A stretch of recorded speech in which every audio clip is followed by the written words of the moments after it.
avid fans ni Digong at ni Sara, mga kababayan. Isang army or isang sundalo na naman ang binawi ang suporta kay PBBM dahil nadala sa panlilinlang, propaganda at paninira ni Chabit nung nakaraang araw. Ma'am Stephanie Lieto, may galap shoutout po at maraming salamat sa iyong super sticker. Thank you so much po. And kay Awi Kid Empat, hello po. At Ma'am Nida Parson. And kay Ma'am Juicy B, ayan, may galap shoutout po. So ito po mga kababayan, yung ating pag-uusapan ngayon. Naku po mga kababayan, sa totoo lang, sa totoo lang mga kababayan, itong nangyari ngayon sa isang Philippine Army na si Army Colonel o ano ba tawag dito, Colonel o Colonel.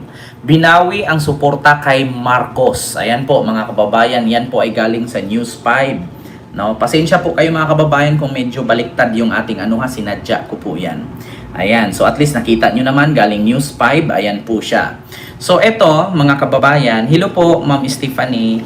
Ayan, nirelieve ni Philippine Army Training Commander, Command Tracom. Ayan, Commander Major General Michael Lugico. Ayan, si Training Support Group Commander Colonel Audi Mungao. Kasunod ng umano'y kaniyang online post na binawi ang suporta kay Pangulong Bongbong Marcos. Naku po, Diyos ko, siguro mga kababayan na ito, na nabigyan yata ng pondo ni Tevez. Nagtatanong lang baka nabigyan na ambunan. Baka nga siguro naabutan. Oo.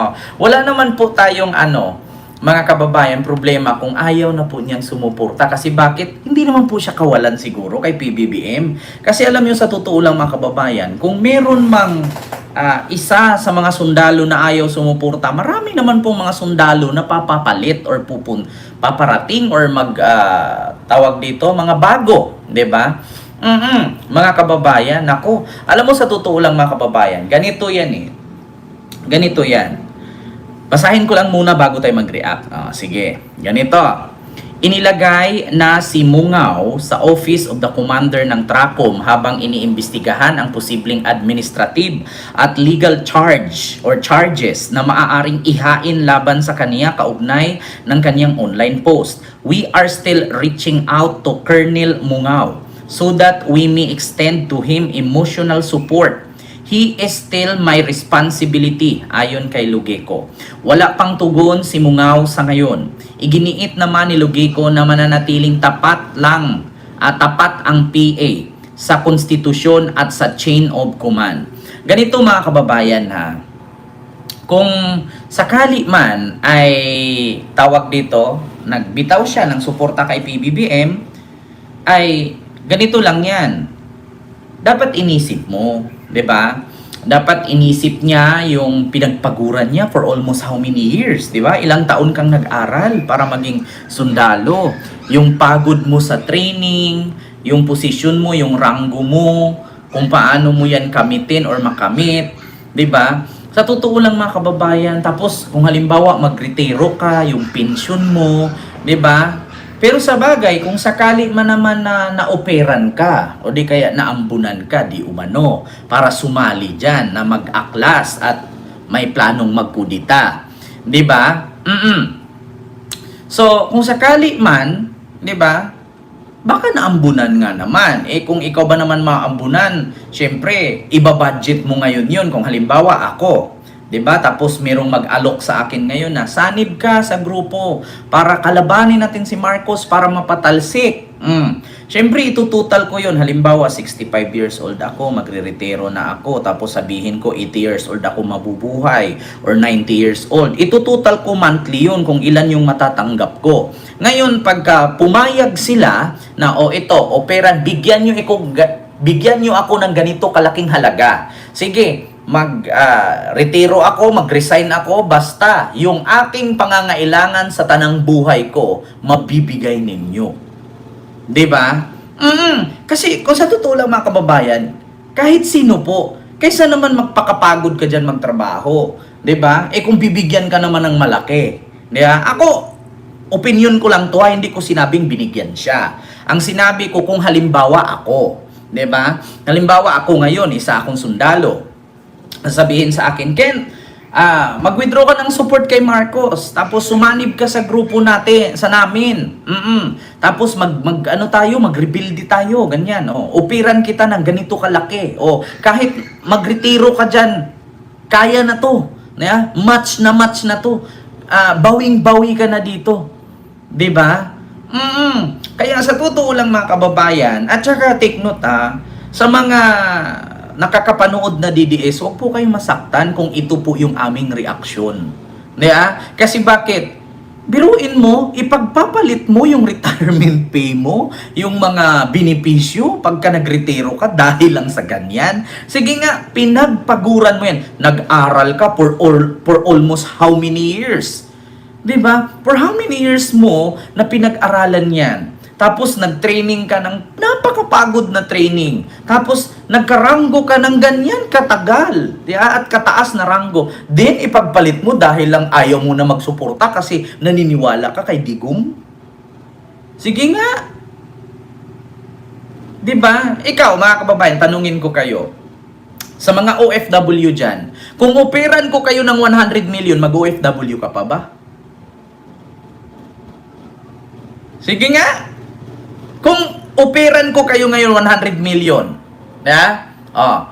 ito, Ma'am Lily Tunini, bigyan kita 100 million, mag-OFW ka pa ba? Malamang uuwi ka, magnegosyo ka na lang. 'Di ba? Ganun 'yun. Oh my goodness. 'Di ba? Ganun lang. Diyos ko naman. Oo. At eto na nga. Uuwi na lang, 'di ba? Kaysa naman magpakapagod ka. Hindi na. Nakakapagod na, 'di ba? Sa totoo lang kung ganun. Halimbawa, ako ngayon, uupiran kita 100 million. Ma'am Miriam Suzuki, uuwi ka ba 100 million? Wag ka nang mag-abroad diyan sa Japan, wag ka nang magtrabaho diyan. Umuwi ka lang dito sa Pilipinas tapos magnegosyo ka na lang. 'Di ba? Kaysa naman sa Diyos ko, magbantay ka ng anak na hindi mo anak, maglinis ka ng bahay ng hindi mo bahay. Kaysa bibigyan ka 100 million, sige, tigil mo lahat yan. Magtrabaho ka, magnegosyo ka. At least buhay mo na yun. 'Di ba? Ganun. Kahit naman ako. Kasi alam mo sa totoo lang, sa buhay natin ngayon, kung magdesisyon tayo, huwag padalos-dalos. Maliban na lang kung may kapalit yung desisyon. 'Di ba? Halimbawa ako, OFW ako. Operan ako 100 million. Mag-OFW pa ba ako for how many years? Yung 100 million, ilang taong kong pagtrabahuan yan, putang ina. Hindi na. Tapos nag-edad ako, magka-40 anyos na ako, hindi na ako kukunin yan. Kasi di ba 40, 50 years old, wala na, hindi ka na kukunin. Maliban na lang kung citizen ka na sa lugar na yan. Kung OFW ka, nag-edad ka ng 45 years old, 40 years old. Di ba? Mahirap yung ganun, Diyos ko, 100 million, ilang taong ko pagtatrabahuan yan? Yung 1 million, ilang buwan kong pagtatrabahuan yan? Halos isang taon, kalahati, yung 1 million. 100 million yun. Diba? So, aangal ka pa ba? Sige, good na. At least kasama ko ng pamilya ko, magnegosyo ako, mag-franchise ako ng 7-Eleven, mag-franchise ako ng Jollibee, mag-franchise ako McDo. Tulog na lang ako. Diba? Kita mo yung 100 million, magkano ang McDo ngayon? 10 million. Jollibee, 10 million, 20 million na. 7-Eleven, 7 million. 10 million, sabi natin 30 million. May 3 branch ka na, posible. Diba? Matulog ka na lang. Interest 70 million. Pagawa ka ng bahay, halagang 10 million, mansion na yun. Tapos, meron ka pang 60 million. Putang ina. Ibili mo ng lupa, yung 10 million din. Di putang ina, ang laki na ng kinita mo. Tapos magtanim ka dyan, magawa ka farm. Bili ka ng farm. Putang ina, may Jollibee ka na, may McDo ka na, may 7-Eleven ka na, may mansion ka pa. Tapos mamili ka. Di ba? Sa totoo lang mga kababayan, sa buhay ngayon, sa buhay ngayon, alam mo sa sarili mo yan. 'Di ba? Kung ikaw OFW ka, may mag-offer sa iyo ngayon. Nance Wheeler. Ma'am Lily Tunini, Sir Boy Perez. Pagod ka diyan bilang engineer, 'di ba? Magkano lang sinasahod mo, mapapagod ka, pagalitan ka pa ng amo mo diyan sa abroad, tapos mahirapan ka pa kaya hindi mo makasama pamilya mo. Ito, 100 million, umuwi ka, sumama ka sa amin. Magwilga tayo. Eh di putang ina, kahit naman nasa bahay na lang ako, magpa-vlog-vlog na lang ako, wilga-wilga na lang ako, 100 million. Putang ina, di ba? Tignan mo yung 10,000, hindi mo maubos ang linggo yan sa grocery lang. Putang inang yan. Di ba? Di ba? Diyos ko naman. Kahit naman ako, wilga-wilga lang ako. Si bangag yan, bangag. Ganun lang, sabay ka lang sa flow. Bangag yan, 100 million, putang ina. Di ba? Sabihin mo lang bangag. Diyos ko naman. Di ba? Diyos mio, Marimar. Niwala ka dyan?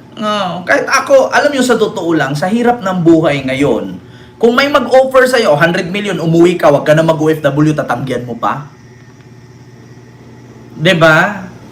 Kaya sa totoo lang mga kababayan, alam niyo kung ang buhay ninyo ngayon, kung ang mga trabaho ninyo ay stable naman, yung trabaho ninyo, maganda naman ang sahuran, no? Magtiis kasi bakit? Pagdating niyan, magretiro ka, malaki ang balik sa iyo niyan, 'di ba? Ang problema lang, bakit ganyan ang naisip ni Philippine Army, 'di ba? Binawi ang suporta kay PBBM. Syempre, pag nalaman ng commander mo 'yan na binawi mo ang suporta, malamang tatanggalin ka. Bukod sa tatanggalin ka, makakasuhan ka pa. At bukod sa makakasuhan ka, tatanggalan ka pa ng benefits. 'Di ba?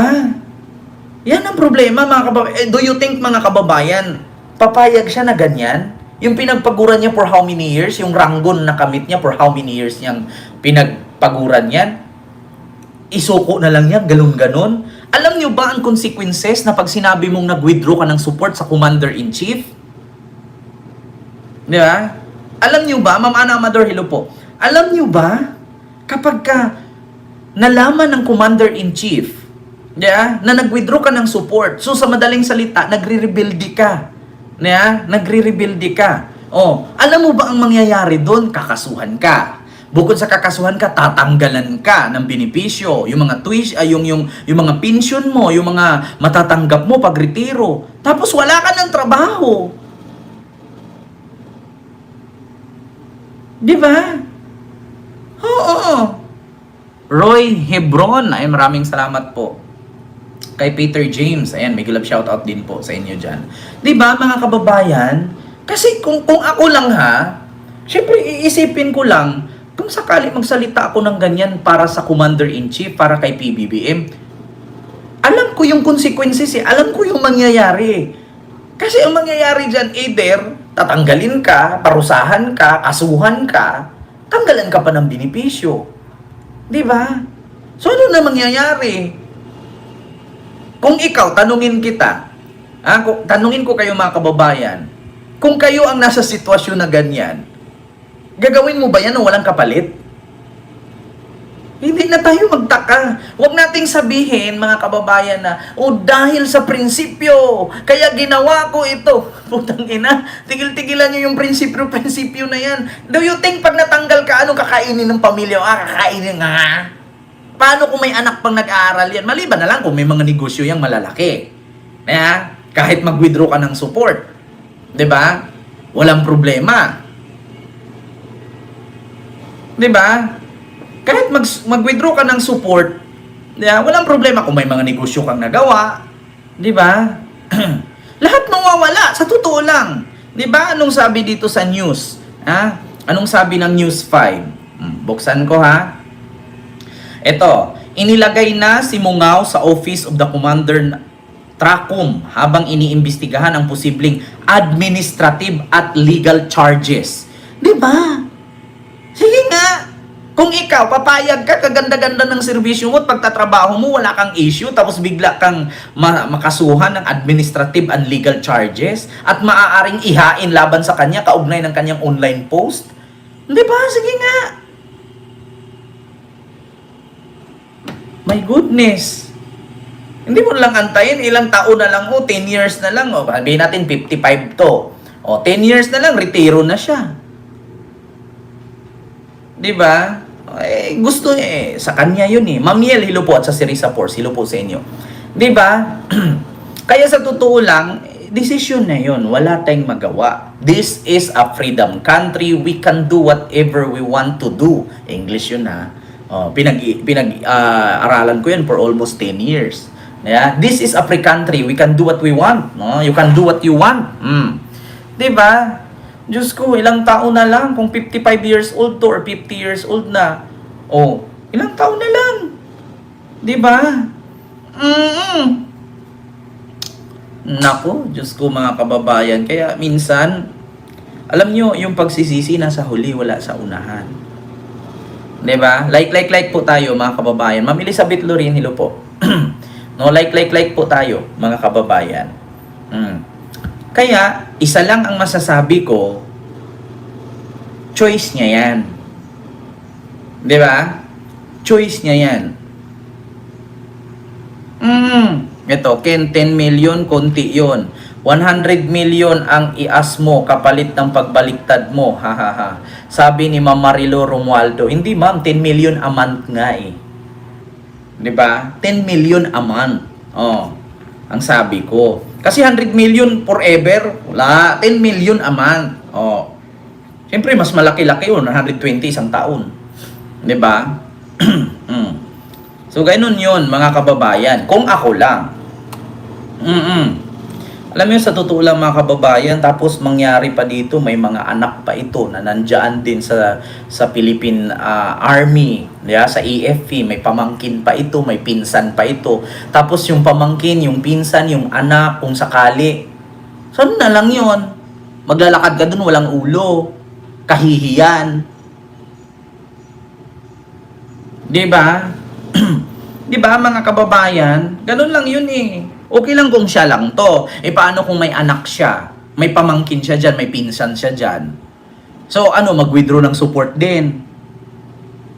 May malalim na dahilan yan, Sir Ken. Sabi ni Ma'am Diana Flores. Yun nga ang problema. Diba? Oo, malalim na dahilan. Diyos ko. Ano bang idadahilan mo dahil ganyan? Ha? Ngayon, sa panahon ni Marcos, na nakalkal lahat ng korupsyon, tsaka ka mag-withdraw of support, sa panahon ni Digong, putang ina, ni isang korap lang napakulong, hindi kayo nagngangalingal, hindi kayo nag-withdraw ng support. Di ba? Napakalaking kahunghangan po yan, napakagago po niyan, kagaguhan yan, kabubuhan, katangahan. Nung panahon ni Digong, naggrabe talamak ang korupsyon. Talamak, ni isa. Ni isang kurap hindi nakulong, walang nakulong. Tapos ngayon, kung saan nalaman mo na kurap yung ahensyang ganito, kurap yung ganyan, kurap si ganon, hahabulin na si ganon, tsaka ka mag-withdraw support, what the heck, sabi ng Kano. Di ba? Oh my God. Alam niyo sa totoo lang, ito kasing mga DDS, itong mga DDS, parang virus ito. Sabi ni Jello, Kamaligan, sino po nagpirma ng GAA? Pakisagot, bakla. Bakit Jello, lalaki ka ba? Si BBM ang nagpirma. Pero ang tanong, kung ikaw ang nasa posisyon ni PBBM, kaya mong isa-isahin yung 2,000 pages? Sige, tanong kita. Tanong kayo ng tanong na sino ang pumirma ng GAA. Ang tanong ngayon, kung pumirma si PBBM sa GAA, may ninakaw ba si Marcos? Tapos sasabihin ni Sara yan. Siya ang pumirma. Dawit na siya doon. Bakit sa panahon ni Digong, ilang beses si Digong pumirma ng GAA? For 6 years. Ilan ang kurap? May naipakulong ba? Mga kababayan, katulad nito, ipakita ko sa inyo. Ipakita ko sa inyo. Sa panahon ni Digong, napakalaking pondo po ang binitawan niya. Alam niyo ba na ang utang ng Pilipinas bago siya bumaba, umabot ng 14 trillion, 14.7 trillion. Ngayon, alam niyo ang pinagmalaki nila noon, itong build. Itong build. Ang tanong ngayon, mga kababayan, ilan ba ang build project ni Digong na pinunduhan ng billion, trillion, trillion. Pakinggan ninyo. Golden age of infrastructure. Ito sana ang layunin ng Build Economic Program ni Pangulong Rodrigo Duterte. Ang pagpapatayo ng iba't ibang infrastruktura ang isa sa mga prioridad ng kanyang administrasyon. Pero ang tanong, na-achieve nga ba ito? Base sa tala ng National Economic and Development Authority o NEDA, 119 ang infrastructure flagship projects o IFPs ng kasalukuyang administrasyon. 119. May kabuuan itong budget na 5.08 trillion pesos. Sa pinakahuling datos na inilabas ng Department of Public Works and Highways o DPWH, sa 119 na IFPs, may 12 proyekto na ang natapos at 7 ang inaasahang matatapos bago bumaba sa pwesto si Pangulong Duterte. Karagdagang 12 proyekto naman daw ang inaasahang matatapos sa kasalukuyang taon. 88 IFPs naman ang hindi natapos kaya mamanahin ito ng susunod na administrasyon at inaasahang matatapos sa susunod na 6 na taon. Sa build ng administrasyon, pinakamarami ang proyektong may kinalaman sa transportasyon. Kabilang narito ang MRT-3 rehabilitation at ang Binondo Intramuros Bridge. Kasama rin sa build ang mga proyektong sinimulan pa noong mga nakaraang administrasyon. Kung matatandaan ninyo, yung Golden Age. Kita ninyo? Golden Age of Infrastructure. 6 na taong pumirma ng GAA si Digong. Ngayon, ilan ang pondo? Trilyones. Trilyon. 119. 12 lang ang natapos. So, nasaan yung 80? Mahigit. Asa napunta pera nun? 5.08 trillion. 119 project. 5.08 trillion. 12 lang ang natapos sa 119. Asaan napunta yung iba? Ayan. DDS. Sagutin nyo. GAA kayo ng GAA. Si BBM, ilang pirma pa lang sa GAA. Si Digong, 6 na GAA na ang napirmahan. 5.08 trillion ang build. Na 119 project, 12 lang ang natapos. Nasaan ang pirma? Nasaan ang pera? Ano? Diba? Alam mo, Gilo, wag mo nang irason yan. Nasagot na kita. Question mo kung sinong pumirma ng GAA. Sinagot ko si BBM. Hindi ko tinanggi. Pero si Digong, 6 na beses pumirma ng GAA. 119 project for 5.08 trillion. 12 lang natapos. Asa napuntang iba? Tapos ngayon, mag-withdraw ng support kasi kinurap ni BBM. Putang ina, minana ni Marcos yung 80 mahigit na project. Mamanahin mo saan pondo. Diba? Ayan, mag-research kayo. GAA kayo ng GAA. Si BBM 22, 23, 24, 25, 4 pa lang na pirmahan. Yung 2025 lang ang pumalya. Dahil sa korupsyon. Yung 3 malinis. Yung 1 lang ang pumalya. Kay Digong 6. 6. Nasaan na punta? Build pa lang yun 5.08 trillion. 12 lang ang natapos. Paano pa yung ibang ahensya? Sa DPWH pa lang, 5.08 trillion na for 6 years. Paano pa yung ibang ahensya? DPWH pa lang yan. 5.08 trillion na. Ilan ang ahensya ng gobyerno sa Pilipinas? Paano pa yung Parmali? 11. Ilang trillion din yun. Putang ina. Diba? Tapos ngayon mag-withdraw kayo ng support kasi nabisto ni Marcos ang pagnanakaw ni Digong. Dapat doon pa kayo nag-withdraw ng support. Putragis na yan. Di ba? Kaya deserve niya ngayong makulong siya dyan. Mga DDS, ito lang ha. Huwag po kayong mag-try na magtanong kasi pag i-search ko yan dito at lalabas, mapapahiya kayo. Bakit? Bago kayo sumugod dito sa aking live, make sure na alam ninyo ang sagot ko. At maghanap kayo ng paraan na mabubutasan ko. Mabubutasan nyo ako. Kasi kung hindi nyo ko mabubutasan, mapapahiya kayo. Kaya nga ang daming galit sa akin eh. Bakit daw ako yumaman? Eh magaling ako mag-vlog eh. Masama ba? My God.